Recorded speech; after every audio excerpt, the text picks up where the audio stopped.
That's good.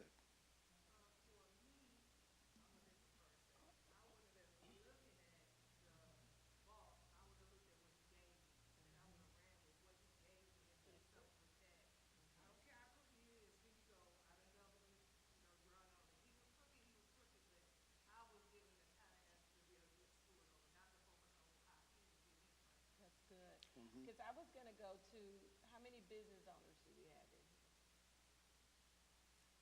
Okay, if you give your employee something, you expect a return, right? It's the same thing.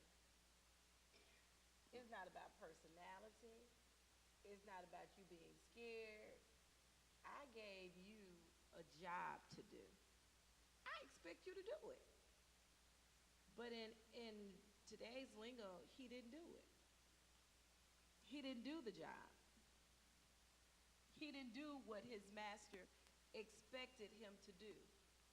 Regardless of his perception of his master, regardless of what he had even seen from his master, if his boss gave him something to do, he knew his boss had an expectation.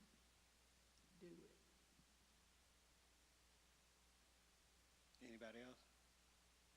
Because I didn't, personally, I didn't get that he was a mean boss. He just said he was hard. He was stern. He knew what he wanted. Perception. He knew how to get things done. And the servant just saw, all right, he's going here. He didn't do it, but he's receiving. But it's like when you have sown into so many places before, and then you reap a harvest in a place that you never sown in. It's not about where did I sow, it's how did I sow? What did I put forth? How did I use what was given to me to make me gain in my future? See, he was living, the master was living off of future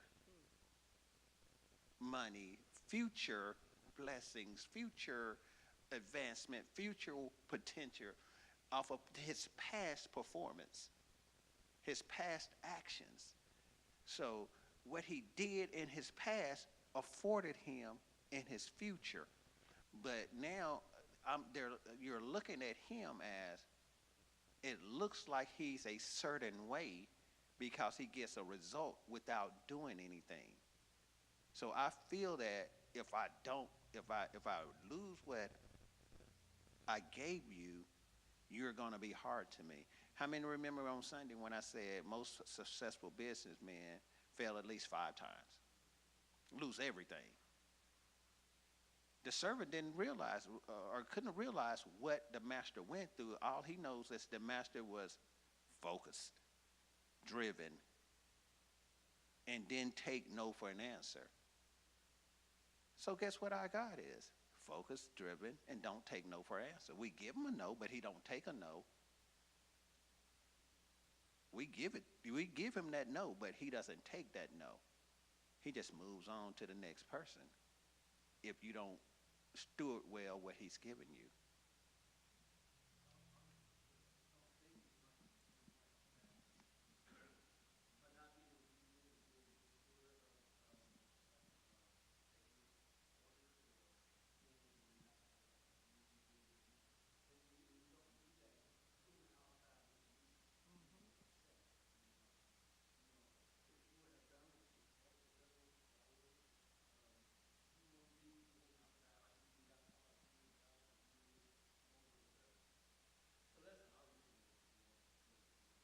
Mm.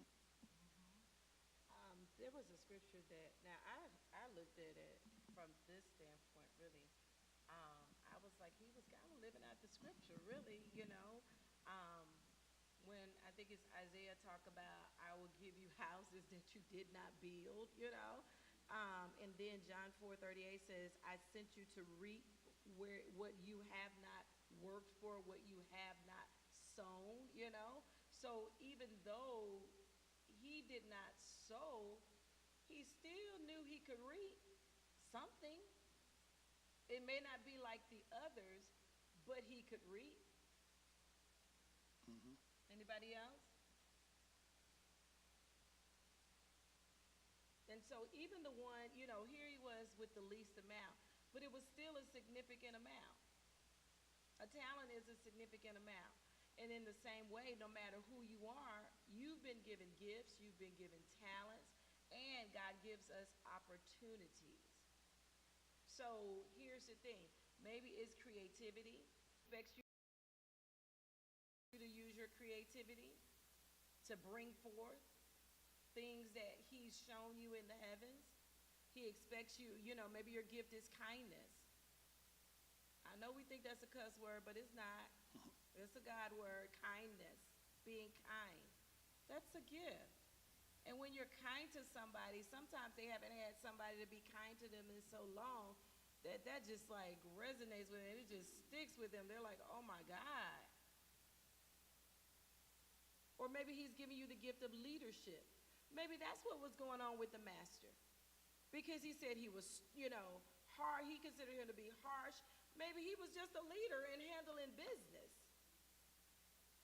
So if you've not been in that position before, if you've not been a leader, you wouldn't understand. And you may think that they're being ugly or mean and not really understand it all.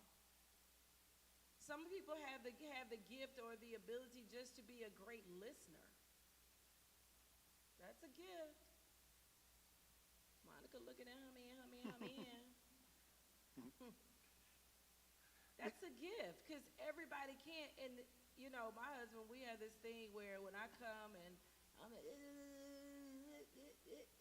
and he's like, okay, do you want comfort or do you want a solution? So it dilutes what's being given to you. So that's a stewarding gift that a lot of people have not learned how to do yet. You haven't learned how to just steward the peace of listening to a person, the peace of hearing it. Because here's what happens when you actually listen to a person. The ideas that you had, especially if they're giving you pointers on how to grow, how to become better, or how to just whatever. If you give them something and then they start talking to you, but every time they say something you say, but what? That shows that the stewardship of listening is not there, because you're not ready to receive what a person is offering to you. So we have to open these up and truly learn how to master the gift of stewarding our listening part. That's good. There are times that I've had to say within myself while talking to someone, be quiet. Just be quiet and listen. And you'd be amazed at what you can hear just listening. You can hear their hearts. You can hear beyond what they're actually saying. You want somebody to hear you. Hear someone. And don't be so prideful to think you got all the answers. I got it. No. Even the prophets don't have it all. Even the prophets know in part and prophesy in part. So we have to be willing to listen, steward that well, so that we can be in partnership with whatever the thing is that God is trying to bring forth. Even supervisors. Around here, I don't try to know it all. I give them my part, the vision God showed. I count on the staff around me. What you got? What you got? What do you see? What do you see? Okay, how do you think? What do you think about this? Be open. It doesn't mean you have to go with it as a supervisor, but at least be open and willing to listen. So some business owners raise their hand. Okay, I get to you. I get to you. So many of you raise your hand as a business owner. How many of you, and the word is often used, how many of you micromanage every part of your business?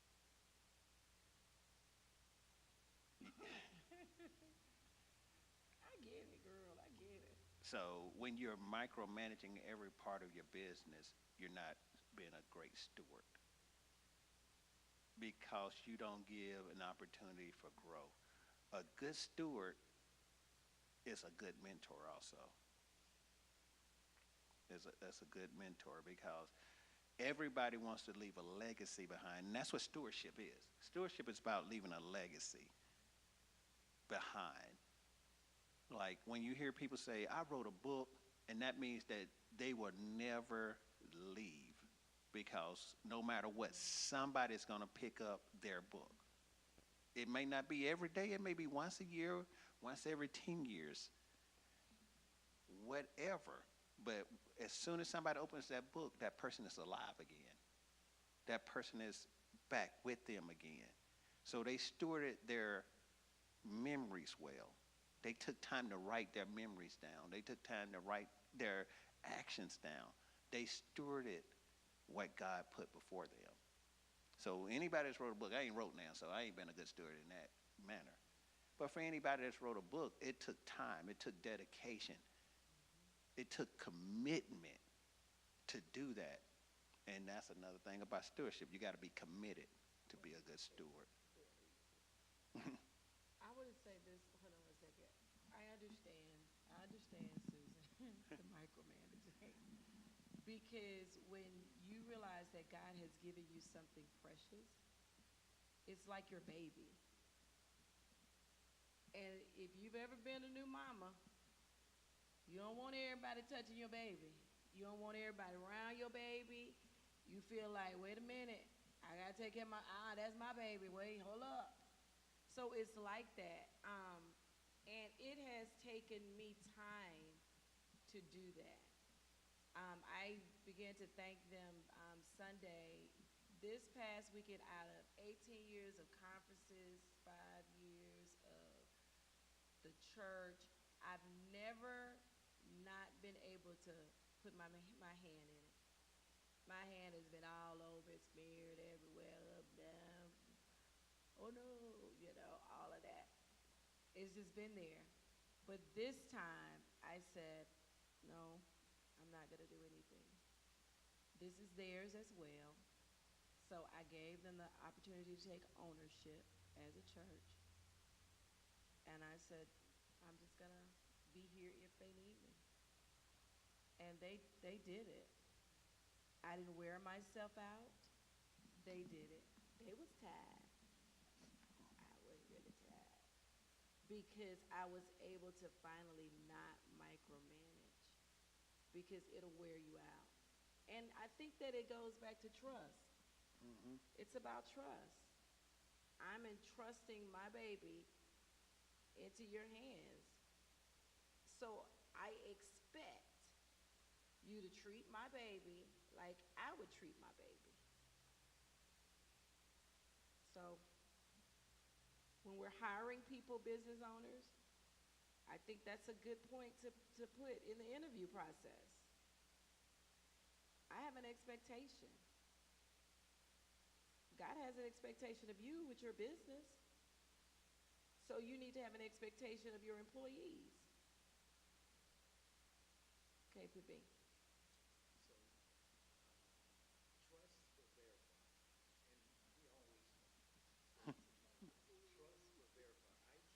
That's a shirt.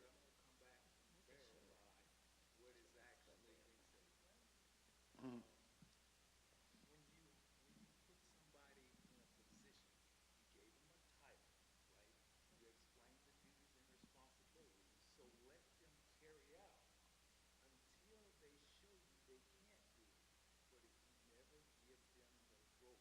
Mm-hmm. Mm-hmm. Mm-hmm.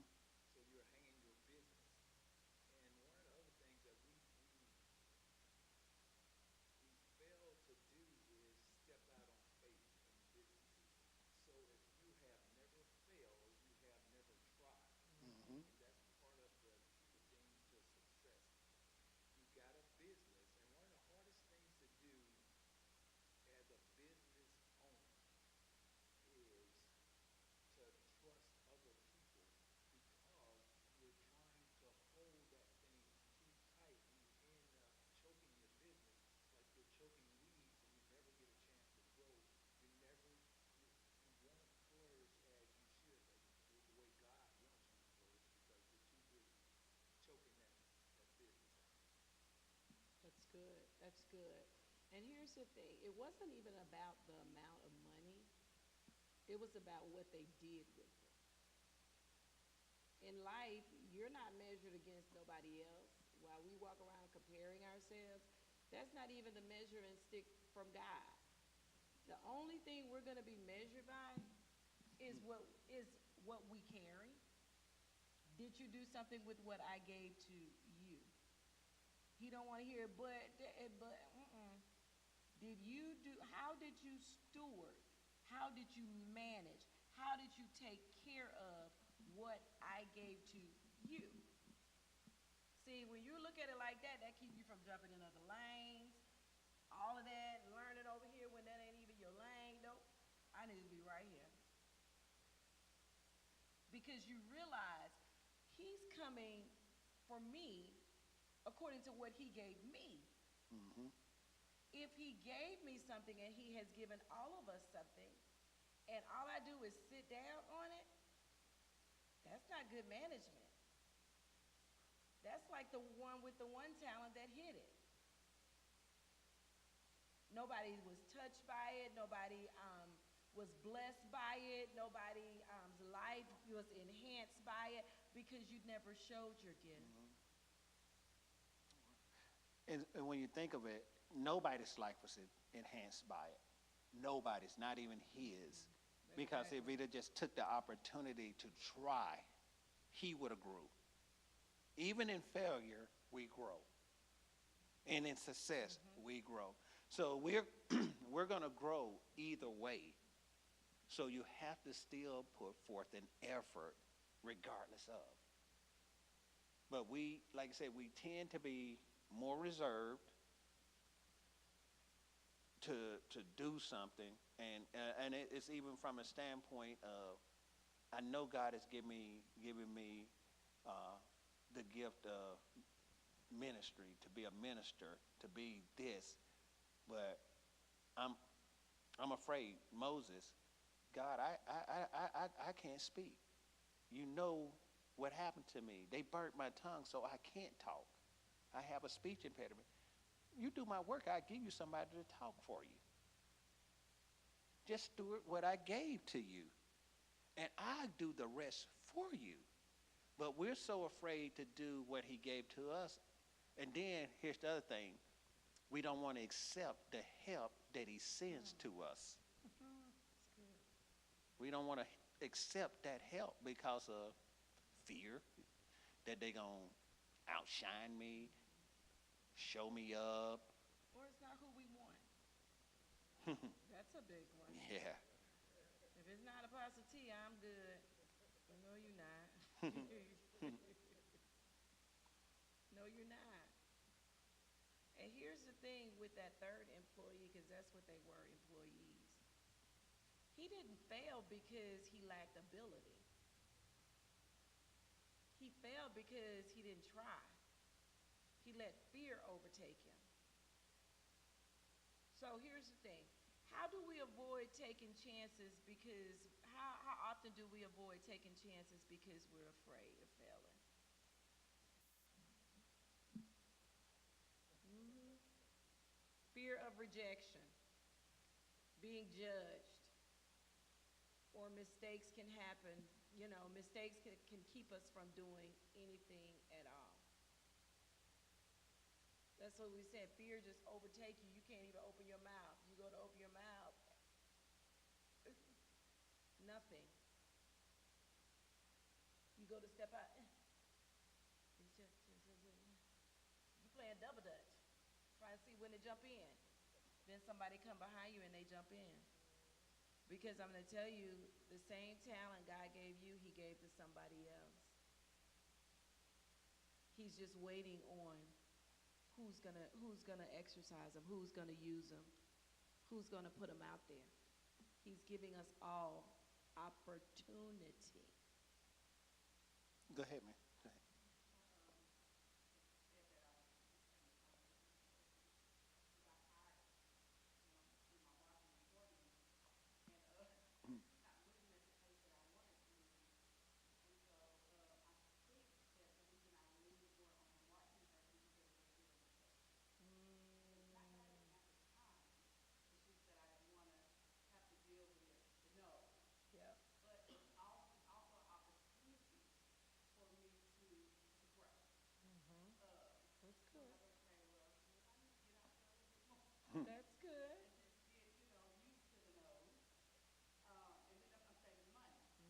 Absolutely. Mm-hmm. And especially if God has given you the gift, the talent to do it. He's just stretching you. He's just stretching you, that's all. And I get it. It's easier to tell them no than tell me no. Well, I didn't do it no way. She did that. And it is a fear of rejection or not being good enough or accepted. It is. Yes, sir. So, one of the things you mentioned, you said, it's not like I don't have enough time. That lies one of the issues that with businesses, because if you have the time, you need to manage that resource, meaning that if if you're not using that time, that means you're using money from somebody else to do it. And that is a gap or a hole that you have created in That's your good. own business. That's good. You know. Another thing is about the no's, right? So I did some Amway sales back in the day. Oh So my. you get a lot of Oh no's. my. You get a lot of no's. And Oh, you that's good one and of the used to things. knows. Yeah, that's No. one of the things. And so a lot of people hate the word no. You know, I had a good friend of mine told me they can only say yes or no. Mm-hmm. It's not like they're gonna hit you in the face. Mm-hmm. So don't be afraid. Even with that no, we get afraid to use no. Yes. That's been my lesson in this season. It has. We become afraid to even use the word no. Well, I don't want to hurt their feelings, or how are they going to receive me or perceive me if I tell them no?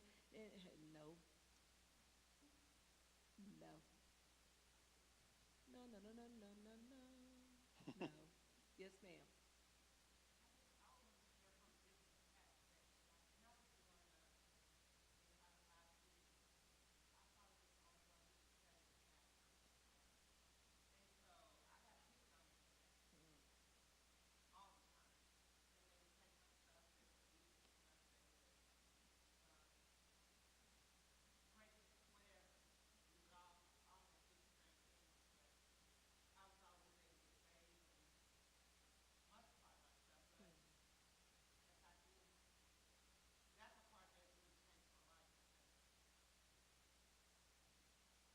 Mm-hmm.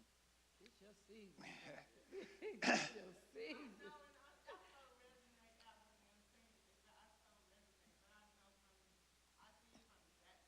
Mm-hmm. Uh-huh. Mm-hmm. Mm-mm.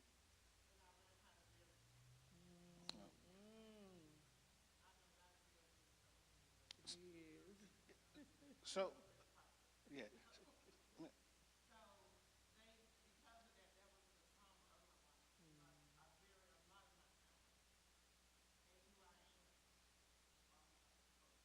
Mm-hmm. That's Mm-hmm. so good. Yeah. That's so good. Because like we're saying, rejection will cause you to fall back, but it'll cause you to lose. Like I said, anytime you fall back, you lose momentum, and when you lose momentum, you lose that ability to grow. Um, right now, common right now, even in the stock market or savings or however you want to look at it, you got aggressive funds and then you got safe funds.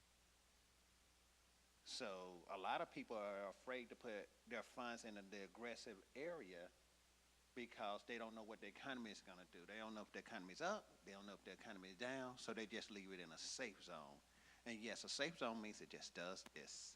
It just rides just like this, whether the economy goes up or the economy goes down. You know what that really is? A savings account. I gotta say this. It is a savings account. But when you put your money in when you put your talents in an aggressive fund, it's gonna be a lot of highs and it's gonna be a lot of lows. But guess what? You're moving. And at the end, over a course of a year, when you look at it, it balanced out with the gain. So where you were here, I dipped below you, but when at the end of the year, I came back up ahead of you because I wasn't afraid to use the skills that God put before me. I didn't take the safe road and say, I know I'm supposed to be doing this, but I'm just going to go to church. I'm just going to sit in the pew. Well, not the pew, the chairs. And I'm going to hope nobody sees me to ask me to help. Because if I show that I really know how to do this, now they're going to want to use me in this position. They're going to want to do this with me. But share your talents, steward your talents well. But when you just sit back and you know, oh, I have the ability to do that, do it. And watch God reward you for doing it. The only way you won't get rewarded is if you don't do something. That's the only way you won't get rewarded. If you don't do nothing, how can you get a reward? If you go to work every day and then at the end of the year they passing out bonuses and you ain't did nothing but sit behind your computer screen and look at everybody else, and then they passing out bonuses and then you looking like, where my envelope? This old school. They don't do envelopes no more. Where my envelope? You got rewarded for what you done. That's what it looks like biblically today. You may get a $12,000 bonus. I only got a $250 bonus because I didn't use my talents. I didn't do what I needed to do to be rewarded. I didn't steward what God put before me. Because we don't own anything. I tell people right now, the job that I have, I wasn't qualified. I didn't interview well. I didn't do anything. And when God gave me that job, they tried to move me from that job, and every time they tried to move me, somebody said, no, you go sit right here. Because I'm stewarding what God gave me. I got to go to work every day. I go to work when I ain't even supposed to go to work. Because I know God gave it to me, and I'm there for a reason. But it's all in how you use what God gave you. How do you honor God for what the gift that he gave you? How do you honor him? Yeah, oh, you gave me this, God, so guess what? I'm finna just wait on this check to roll in. Hey, how you do that? You send it to me and I change everything about it to make it mine. I ain't did nothing. I'm stealing, I'm not stewarding. I'm stealing, I'm not stewarding because I'm taking what you know, making it mine, and passing it on. Yes, ma'am.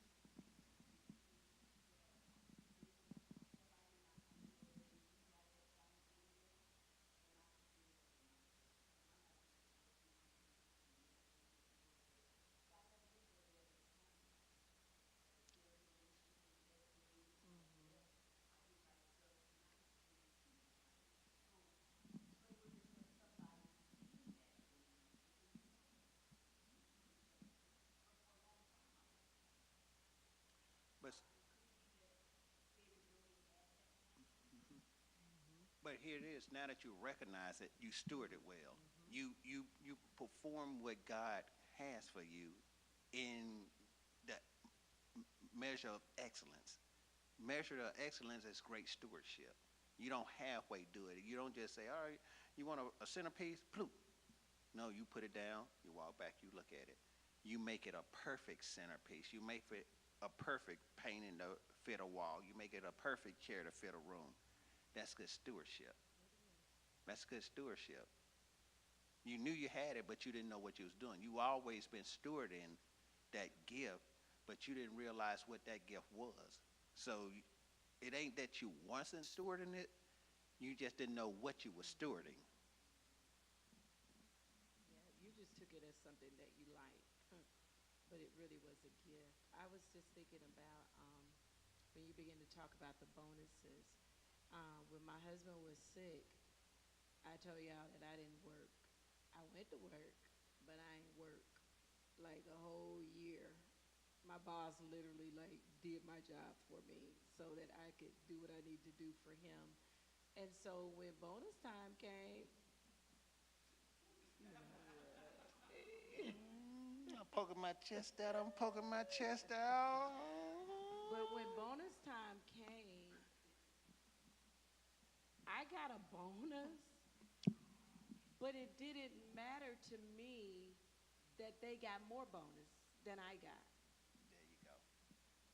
Because I knew that I didn't do what I was supposed to do with my gift of working, typing, processing, all that. I didn't do what I was supposed to do. So I couldn't expect to receive the same amount of bonus. That was still a nice bonus, glory to God, which was a gift from God. But it wasn't like theirs. But what am I going to say? And it's the same thing with the church. A lot of times we'll look and be like, well, why they didn't ask me to do this, or why they didn't ask me to do that? Because you never even showed interest in one thing. So why would we keep asking you when you've not even shown interest in doing one thing? If you're faithful over a few things, then I will give you much. Yeah, I just wanted to say, when it came down to the bonus or whatever, however you want to look at it, when it came down to the bonus, and you say you hadn't did anything, but you had done something. You had showed performance the previous years for all those years, and they recognized that if it wasn't a roadblock, you would have still met that measure. And here's the thing. You can't compare, as you were saying. I can't compare what they got. Because half of the time you don't know what they got, because people are afraid to tell you what they got for fear that you're going to tell them that you got more. I looked. Oh, yeah, you got that ability to look in the system. But the thing is, I can't get mad. I'm just happy for you. And that's the thing that we fail to do when somebody reaps a reward, steward something well. And I'm gonna give an example, and she don't know I'm gonna do it to her. It ain't you. It ain't you. Yeah, people. Crystal is a good example of a good steward. She doesn't realize it, but she is a good example of a good steward from the standpoint of where she was at to where she's at now. You know, where I'm out here on this road. I'm doing this. I'm 1 year I'm searching for an apartment. To the next year I'm buying a house. I'm faithful over the little things that God gave to me, so God can trust me with more things. And even when, say the weather gets, because she works outside, when the weather gets bad and she may not be able to go to work, she know who to go to, ask the right questions, because again, she wants to continue to steward well. She understands that was a gift. How many go from an apartment, trying to get an apartment hard, and finally got it, then the next year, buying a house. That's God. That is God. But God knew she stewarded that apartment well. So he knew she could handle the house. You can handle it. You can handle it. But that's the thing. I'm afraid to do something because I don't know if I'm going to make it. It's like most used cars cost more than a brand new car. But I go to a used car lot before I go to a new car lot. The same thing you do at a used car lot, they do at a new car lot. They run your credit report. They go through the whole process. But the fear of they're going to tell me no. So I'm going to go over here to where I know they're going to tell me yes. And they're going to charge you much more interest. So when you buy that used car at $12,000, when you could have went and bought that new car at $24,000, in the 5-year period to pay it off, you're going to pay $32,000 for the new car and $48,000 for the used car. But you was afraid to walk through the door and hear that word no. Here's why stewarding is so good, because this helps you with your financial understanding of what it takes to go from the only place I'm going to walk on a lot to is a used car dealership. I here, pay here. to get to the point to where I know what I can do. When I walk and sit down in front of the person, when they say, well, no. I understand what my FICO score is. I understand what my Beacon score is. I understand my debt to credit ratio. Why can't I get this car? Let them tell you why you can't get the car. Don't be afraid to go in and ask that question. You worked hard. You put away. Enjoy the fruits of your labor. That's what stewardship is. You get to enjoy the fruits of your labor. But we are afraid of that no. And most of the time, as soon as you hit that lot, they already got a yes for you. They're going to figure out a way to give you that car. They got one for that. You may have went on there looking for an Escalade, and they send you out with a Malibu. Nothing against Malibu. My son drives a Malibu. But it's a brand new Malibu. That's it. That's it. But you got to look at it from a perspective. Like I say, I only buy new cars for her. I buy old cars for me. Because I don't care how I arrive as long as I arrive. As long as I arrive. I'm stewarding what God gave me so that she can get what she needs from me.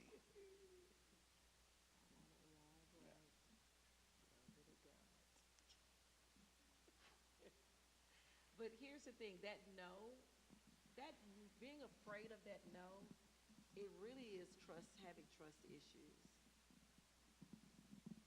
It's not trusting. The first two employees, they trusted their boss. They believed that they could succeed because they understood that in order for the boss to give me this, he got faith and know that I can take care of this. Because otherwise he wouldn't have. So here's the thing, the third one employee, he didn't trust. There was a lack of trust shown by his inaction, by what he did not do. So here's the question, do we trust God enough to step out in faith and do what he told us to do? Use the gifts, the talents that he's given us. It's all about trust. And let me tell you why it matters. The parable isn't just about money. Because we like to equate stewardship, the first thing we want to hear is money. My money. No, it's about how we live our lives every single day. God has given us something. He's given us time. He's given us energy. He's given us relationships. And he's given us abilities. Mm-hmm. The question isn't how much you've been given, but it's how are you using it? How are you using what he's given you? Are you stepping out? Are you taking a risk? And is it growing? Because that's the measuring stick for real with how you're using it, if it's growing. If there's no growth, then that means you're not stewarding it well. Or are you holding it back, afraid to fail? That's real, and that's just not just for business owners. That's in our everyday life. Mm-hmm. That's even when you get up here on Sunday morning and I'm looking where the prophet's at, where the prophet's at, where the prophet's at. Because the prophetic flow isn't going. Why isn't it going? Are you afraid? Are you afraid of rejection? Are you afraid to fail? Are you afraid that somebody's going to say, you didn't get it right, you didn't hit it on the head?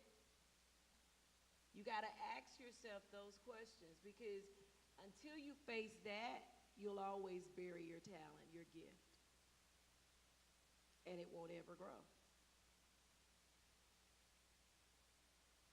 So when we take what we've been given and we use it for good, whether that's serving others, whether that's building relationships, come on, because it takes each other, whether that's making the world a little brighter with our smiles. When Sister Sheila comes in, she's so sweet and kind and light. I mean, she just makes you just warm up on the inside. So she's taking her light and she's making it brighter because she's reflecting the glory of God. And here's the thing, and in the end, it's not about perfection, because we want to say, well, if I don't get it just right, well, if I don't, then I don't know. It's about trying, it's about trusting, and it's about growing into the person that God created you to be. Any questions or comments? How y'all feel?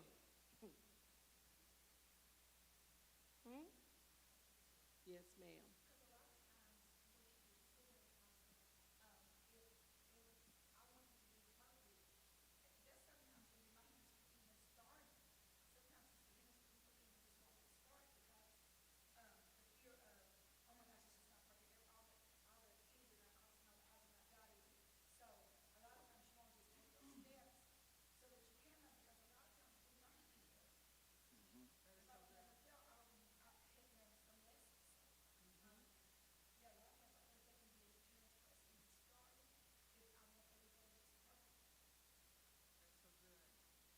What's holding you back from presenting your gifts, your talents? Come on, somebody. Come on, Vanessa. You looking over them glasses.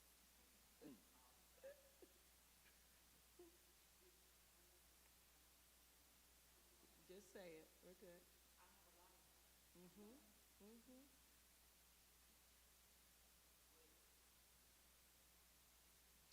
And when someone has a lot of talents or they're very creative, that is the number one question. Where do I start? Pick one. What do you have the most passion for is where you would start first. Where your I agree, because passion's going to keep you when you get tired. So you have to identify which one you have the most passion for, and then start there. And then back to you, Pastor Angie, when you were saying having to be perfect. That's why in this time we're in right now, they always say this is the first rough draft. But it's a start. You started it with a rough draft. In the military and in the sector where I'm at, they got red line changes, where it's put out and then somebody redlines it for a change that has to go in. But at least it's a start. But like I say, when you want perfection the first time, it'll make you give up every time. Because if let's just say, if you're a baker and the first cake you bake don't come out right, you ain't gonna bake another cake.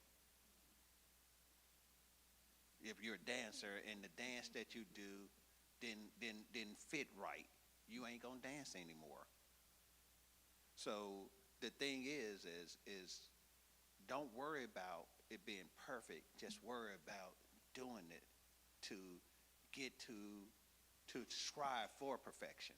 Because none of us will ever be perfect in anything we do, but we continue to strive for perfection.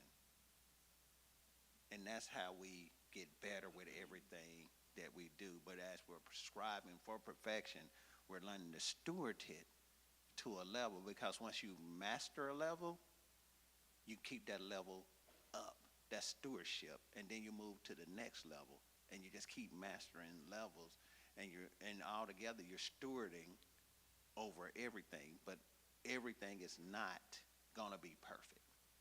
Just get that in your mind. It's not going to be perfect. That's good. When you were talking about Stan, I thought about, me at work or whatever, like if we get a task to do and after we've done it, they come down and they say, oh, they changed it and they want something else now. I used to really get upset about that. I don't even get upset no more. It's borderline. I don't care. Y'all paying me the same amount of money to do this here. Boss is upset. Why didn't they just say that in the first place? But here's the thing with our gifts and talents, we're just the manager. We're not the owner.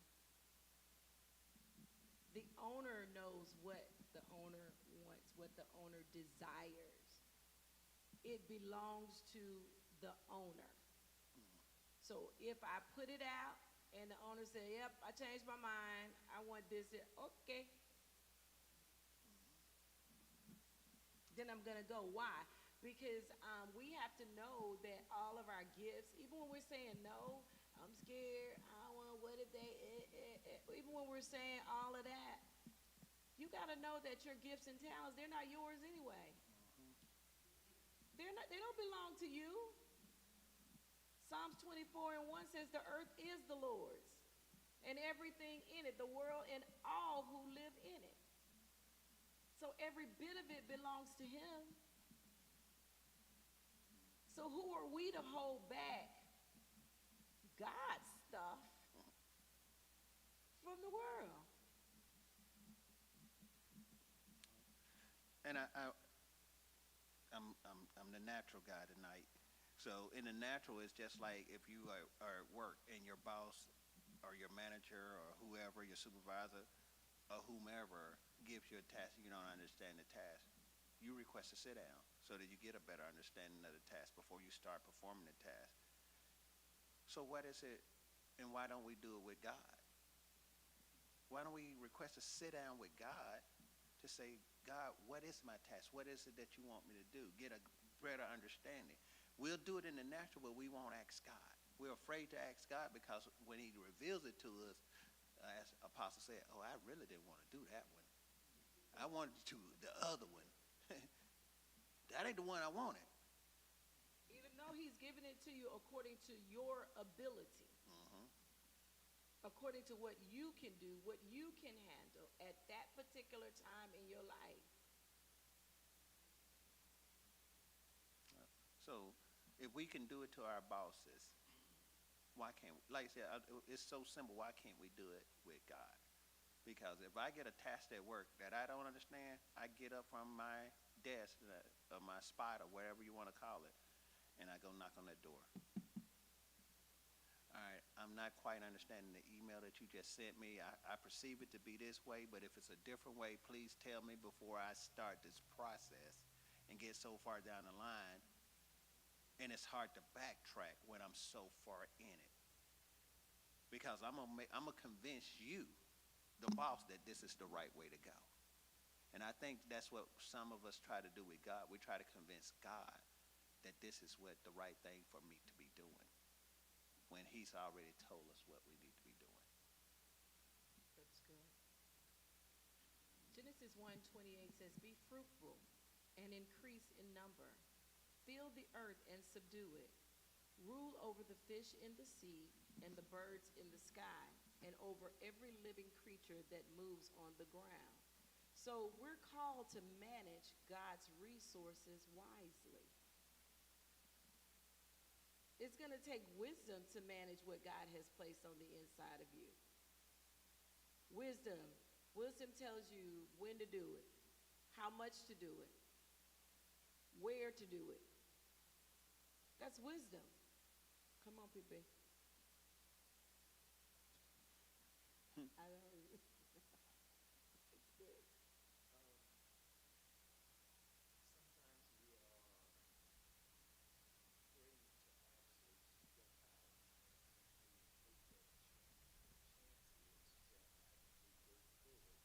afraid to actually step out and take that chance. The chance is to actually go forward. Even heard God. He knows the plan, but you don't execute the plan. You don't start to move out on the plan. And sometimes you wait years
here's another thing that we have to understand, because like you, Miss Vanessa, like you, I was looking around. I'm like to make sure I was saying the name right, Miss Vanessa. Have you ever heard of the glass jars filled with gas? If you juggle 3 glass jars with gas and there's a fire up under you, what's going to happen? You're going to drop one, you're going to have a flame, and then the other two going to ignite. But if you only got one, you got a better chance of not dropping it. That's good. You got a better chance of not dropping it. But if you're trying to manage more than one gift, more than one skill, and don't get me wrong, some of us have the ability to do that. But when you don't have the ability to do that, sooner or later, somebody's going to say something, you're going to look to the side, and you're going to drop that glass ball.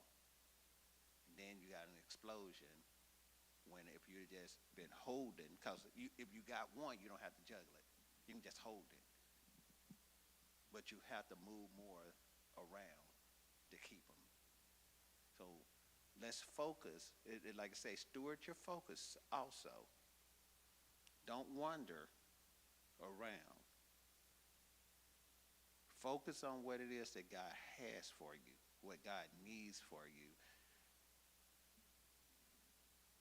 Without raising your hand, truly, how many of you know what God desires for you to do? Without raising your hand. Now, without raising your hand, how many of you are doing what God has for you to do? Now, when you go home and you're by yourself, ask God, why am I not doing what you have for me to do? Like I said, we're not here to shame you or anything like that, but we need you to understand what it is. Because, like I say, for me, doing this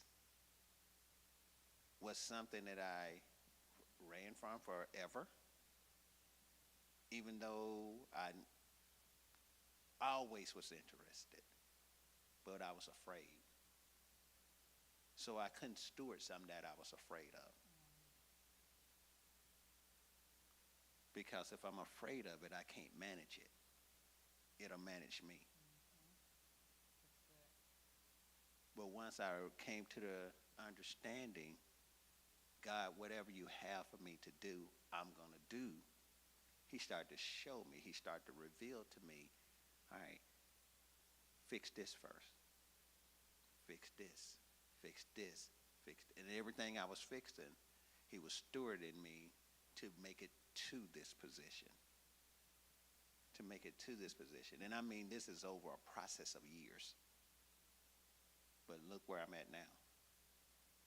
Because I was faithful over the first thing he did. Do this. Okay, I can do that. You got that? Now do this. And that's all God wants us to do. If I ask you to do it, just do it. But don't do it just one time. Continuously doing it. Continuous. And I think that's where, well, I did it. And you stopped. Yeah, I just wanted to prove that I could do it. Bad steward. Talent in the ground. No profit. Not profit. No profit from your talent.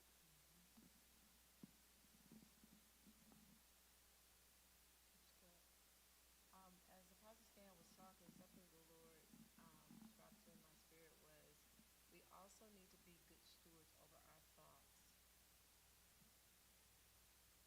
Because our thoughts can be the thing that keeps us all over the place, but never completing anything. And for some, never starting anything. Because your thoughts, that's where you become overwhelmed. When you start looking at, oh, I can do all of this, I can do all of this. Where do I start? Now you're overwhelmed in your thoughts on where to start. So he said, be good stewards over even your thoughts, your thought life.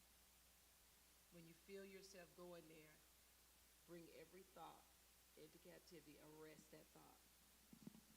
Pull it down.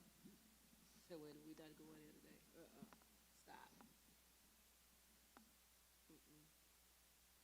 So we've got to also be good stewards over money and wealth. Proverbs 3:9 says, honor the Lord with your wealth, with the first fruit of all your crop. 1 Timothy 6:17 says, wealth should be used for good, not as a source of pride or false security. That's good right there. And I love this one. We got to steward our time. We have to steward our time. Stop allowing people who ain't gonna do nothing, go nowhere, to take up your time. If they just wanna rant, that's your time.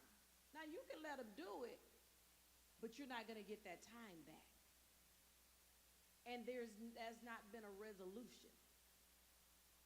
There's no resolve. So you got to steward your time very well. Ephesians 5:15 says, be very careful then how you live, not as unwise, but as wise, making the most of every opportunity because the days are evil. Colossians 3:23, whatever you do, work at it with all your heart as working for the Lord, not for human masters. Steward your time and steward it well. Because sometimes we can give it all of our time to other people, and at the end of the day, we have absolutely nothing for ourselves, for our families. We just empty. And when you don't have time for yourself, that leads to frustration, resentment. But it's not anybody else's fault but your own. Absolutely. When we got a rule, Mondays after service, you shouldn't be calling her, but we still get the phone call. She made that rule, but she follows it to a point. But it's a process of growth, because it's hard to cut something off when you've been doing it for so long. But through a process of stewardship, well, I ain't gonna answer the phone until noon. I'm not gonna answer the phone until 12. We got a rule.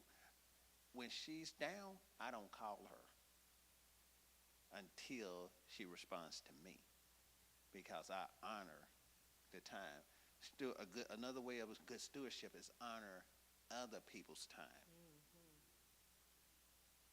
Because you want your time honored, steward other people's time also. Be responsible for other people's time. Because like I say, once it's gone, you can't get it back. It ain't like money. I can always get money back, but I can't gain back that time. But I want to say this, and this is something that we don't ever think about with good stewardship. Honoring ourselves as far as our fleshly man. We monitor and steward our spiritual man, but we don't steward our fleshly man well. What do I mean by that? We don't go get our checkups as often as we should go get our checkups. We take the advantage of, well, it ain't really nothing. It's going to go away, when God has already put professionals in place to help us for things that we don't know. But we'll go to our grandma that said, well, if all you got to do is suck an onion and eat some lemons. What's wrong with that? That's bad stewardship. That's bad stewardship when modern science has changed.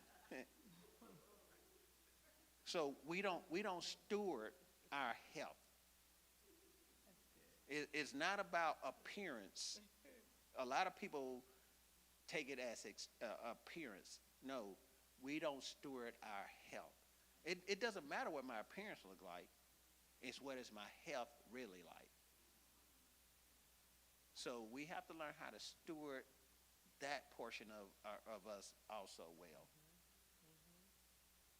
And take the signs, do whatever it takes, but make sure we're managing and keeping ourselves in tip-top condition. And once again, I said it's not about size, because I've known people that I look like, that joker can't be in good health, but in better health than me, more stamina than me, everything. But I look, appearance is different than what truly is going on. So steward your health well. That's my public service. Go get your exams. Go get your checkups. How many of y'all in this room right now, I want you to raise your hand now, that does not have health insurance?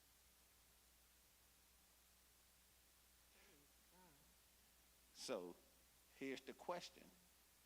How many of y'all in here now got health insurance but won't go to the doctor when you're sick?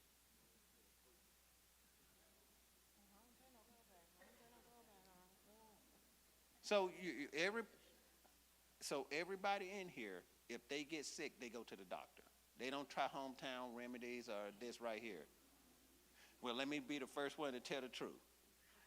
I mean, sometimes. Let me be the first one to tell the truth. I can know something is really wrong with me, but I'll say in 2 days I'll be better. Y'all don't do them hot toddies? Home remedy. Home remedy. Home remedy. I got a cough that I think is the flu, but I'm gonna drink Mucinex and NyQuil. I'm not gonna go get checked. Steward your health well. Steward your health well.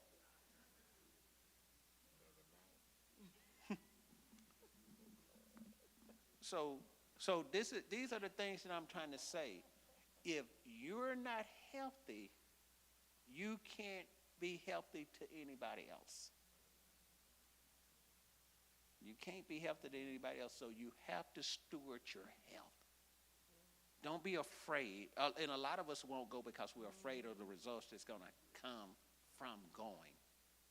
But I'd rather find the results out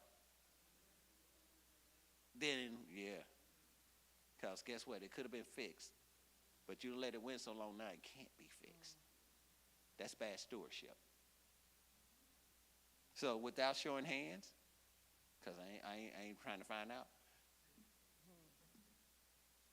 But I don't want you to raise your hands. Life insurance.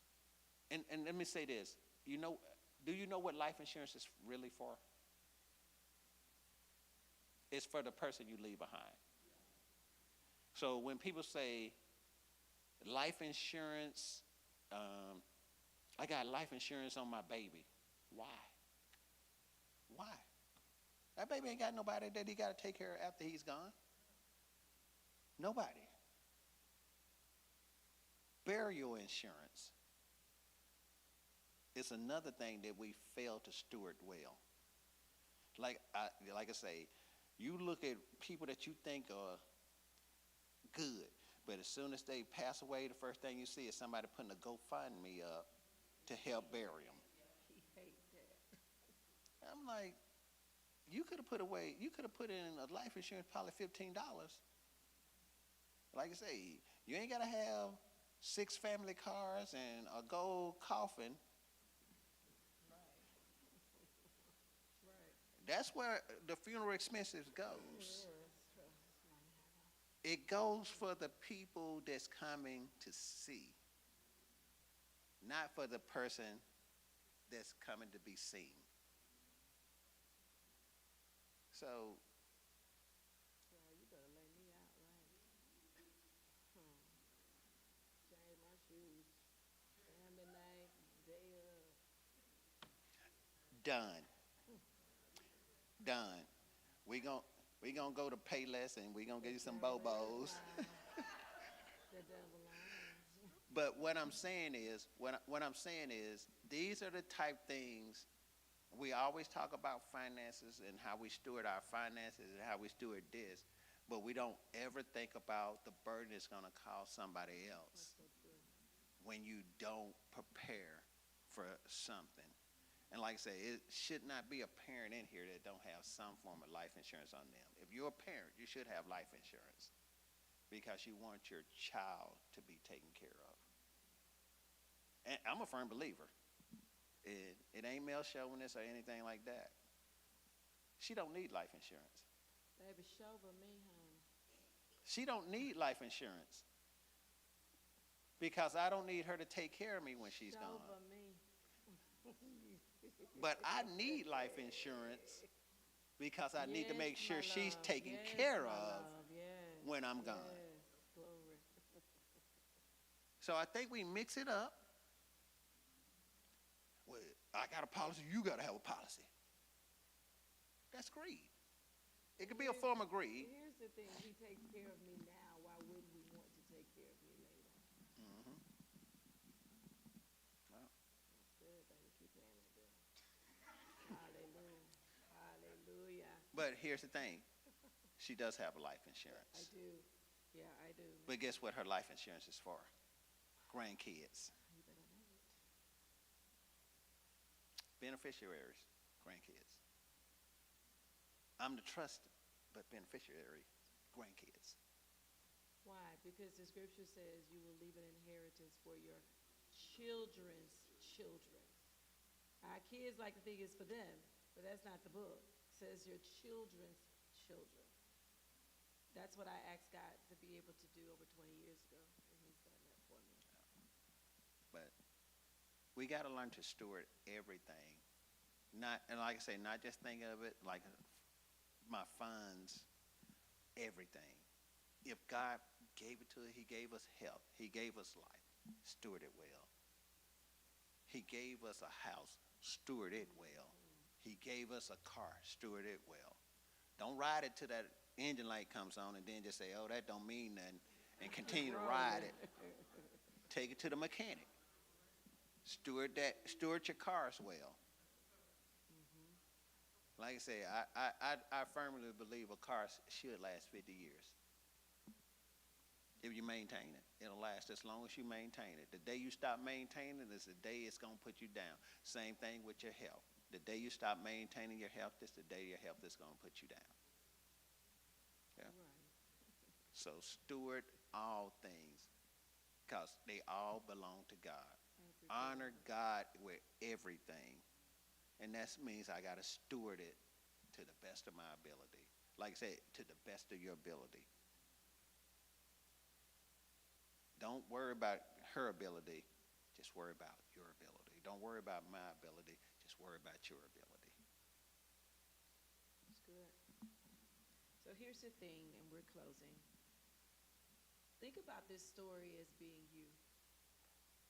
Put yourself in the scripture. What's the talent in your life that you've been hiding, avoiding, acting like it doesn't exist? Don't scratch your head too bad, honey.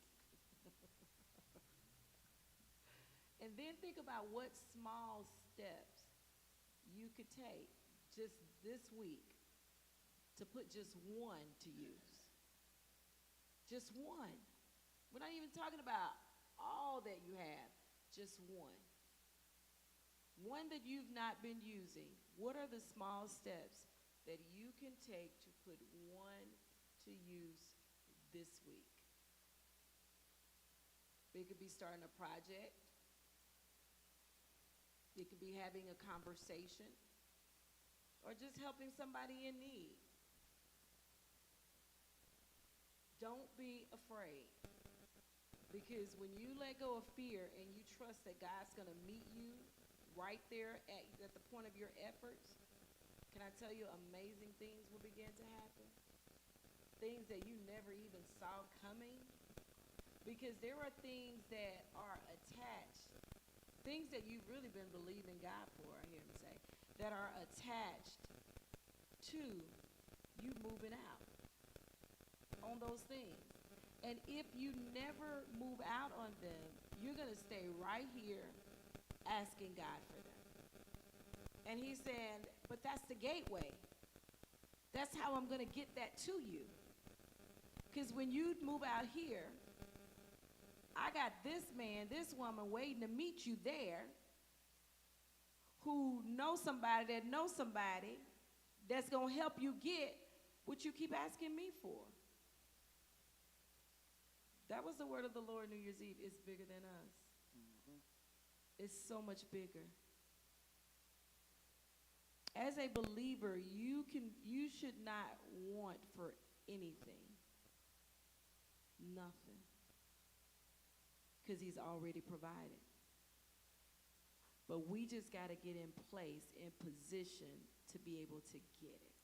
Mm-hmm. So, just so that y'all know, because as we started the ministry, we had to steward our ministry well. So for those of you that was a part of the original 15 that started, and those of you that came along, we kept it growing and we kept growing. So we stewarded Jonathan Drive well. It was small, but it was big. It was more than we needed at the time. But God showed us from what we were stewarding, what we was doing, he showed us this. He rewarded us for honoring that by getting us into this. And even in this, he let us pay off that to where it's not another note on that one. And it's been paid off over a year now. It's been paid off over a year. But the thing is, if we would have squandered what God gave us, we'd still be paying for it. So, who knows what squander means? Waste, unfaithful, unreliable. Anything that's is squander. Uncommitted, undedicated, unfocused. We were focused on what God needed us to do, what God wanted us to do. So he said, now I see that you're ready for more. And he moved us into more. And that building sat empty for a year. A whole year. But we weren't worried about it. Mortgage was getting paid at a crazy rate. And then somebody came into it. God rewarded us to now it's a surplus to us. That building is a surplus to us that helps us steward this house well. So here's the thing. All of y'all are good stewards in that manner. Because if you give tithes, if you give offering, that makes you a good steward. And especially if you give it cheerfully. If you give it begrudgingly, you're not a good steward.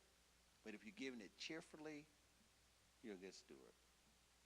So understand, it's not about what a finance can do, but you got to see, and some of you have to know what good steward looks like, what being a good steward look like. If you're in this building and you was a part of that building, and it's not to say that if you were not a part of that building, you're not good steward, but the ones that was there and made it over to here helped us to steward well to get to this point. And when we started expanding this point, it's all because of your stewardship.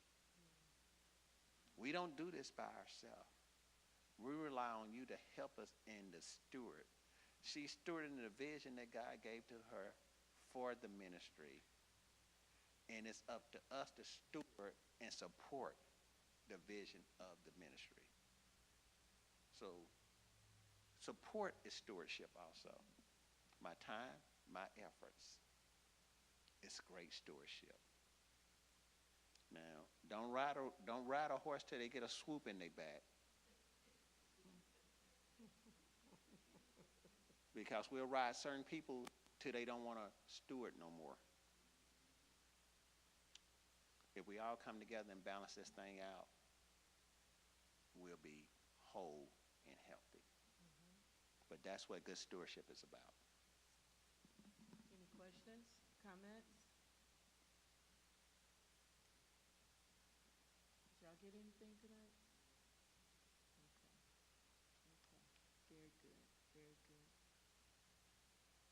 find one thing this week. Pull it forward.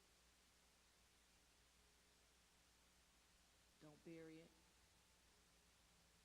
Pull it forward. So, Father, I thank you for these, your people, Lord God. I thank you for opening our hearts to receive what you have had for us, Lord God. Now, Father, I ask that you would allow us to, and even help us to steward this word well. Help us to pull out every gift, every talent that you have placed on the inside of us. Don't let us be afraid, but give us supernatural trust, Father, in you, God. Father, I ask that you would heal broken hearts even tonight, God, in the name of Jesus. Even those that have tried once before, God, and it didn't work out quite like they desired it to, God. I ask that you would give them the courage to try again. Father, we loose your peace, God, to go with these, your people. I loose rest upon them even now, God. In the name of Jesus, we release the angels of the Lord to go with them wheresoever they go. And I declare that when they arrive home, God, that they'll arrive there safely and in peace. In Jesus' name, amen.